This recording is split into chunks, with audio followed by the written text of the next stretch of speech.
తాళ్లవీడు మండలంలోని జిల్లా పరిషత్ ఉన్నత పాఠశాల సుంకేశ్లానందు 78వ స్వతంత్ర దినోత్సవ సంబరాలు అమరన్నట్టాయి.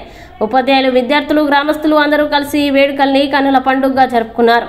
ఇందులో భాగంగా పాఠశాల incharge head master G Chandraiah మాట్లాడుతూ స్వతంత్ర దినోత్సవ ఆవశ్యకతని, విశేషాలని వివరించారు.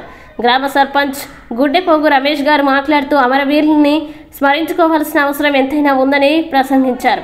నూతనంగా ఎన్నికైన పీసీ కమిటీ చైర్మన్ విద్యార్థులందరూ బాగా చదువుకొని వృద్ధిలోకి రావాలని, అందుకు తన వంతు సహకారం అందిస్తామని చెప్పారు. గ్రామ పెద్దలందరూ తమ సహకారం అందిస్తామని ఈ సందర్భంగా తెలియజేశారు.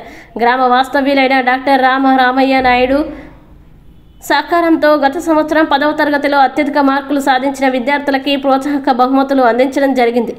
అనంతరం వివిధ పోటీల్లో విజేతలైన విద్యార్థులకి బహుమతుల్ని అందజేశారు. చక్కటి సాంస్కృతిక కార్యక్రమాల్ని ప్రదర్శించి పిల్లలందరినీ ఆనందింపజేశారు. మిఠాయిలు పంచిన తర్వాత జనగణమన గీతాలాపనతో కార్యక్రమం ముగిసింది.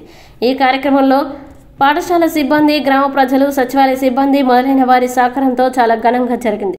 స్వాతంత్ర దినోత్సవ ఇచ్చేసినటువంటి అందరికీ కూడా, పెద్దలందరికీ, మాజీ ఎంపీ చంద్రబాబు నాయకరావు గారికి మరియు ఈనాటి జిల్లా పరిషత్ స్కూల్ చైర్మన్ అయినటువంటి పెద్ది మస్తాన్ గారికి, మరియు గ్రామ సర్పంచ్ రమేష్ గారికి, మరియు ఎంపీటీసీ పూటపాటి అప్రావతి గారికి, మాజీ సర్పంచ్ ప్రసాద్ గారికి, మరియు మిగతా నాయకులందరికీ, ప్రజాప్రతినిధులందరికీ, మరియు టీచర్లకి, నాతోటి ఉద్యోగస్తులందరికీ కూడా అందరికీ కూడా శుభాకాంక్షలు తెలియజేసుకుంటూ, ఈనాటి ముఖ్య ఉద్దేశం ఏంటంటే పిల్లలతో స్వాతంత్ర దినోత్సవం చదువుతోనే దేశ భవిష్యత్తు అయితే దేశ సమగ్రత అభివృద్ధి జరుగుతుంది.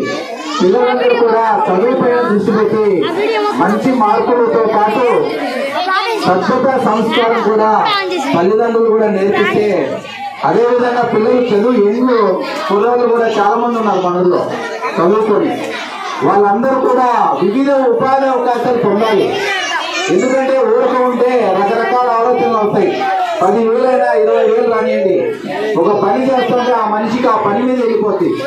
కాబట్టి ఖాళీగా ఉండకుండా ప్రతి ఒక్కరు ఏదో ఒక ఉద్యోగం, అది చిన్న స్థాయి నుంచి పెద్దదైనా కష్టపడితేనే వస్తుంది.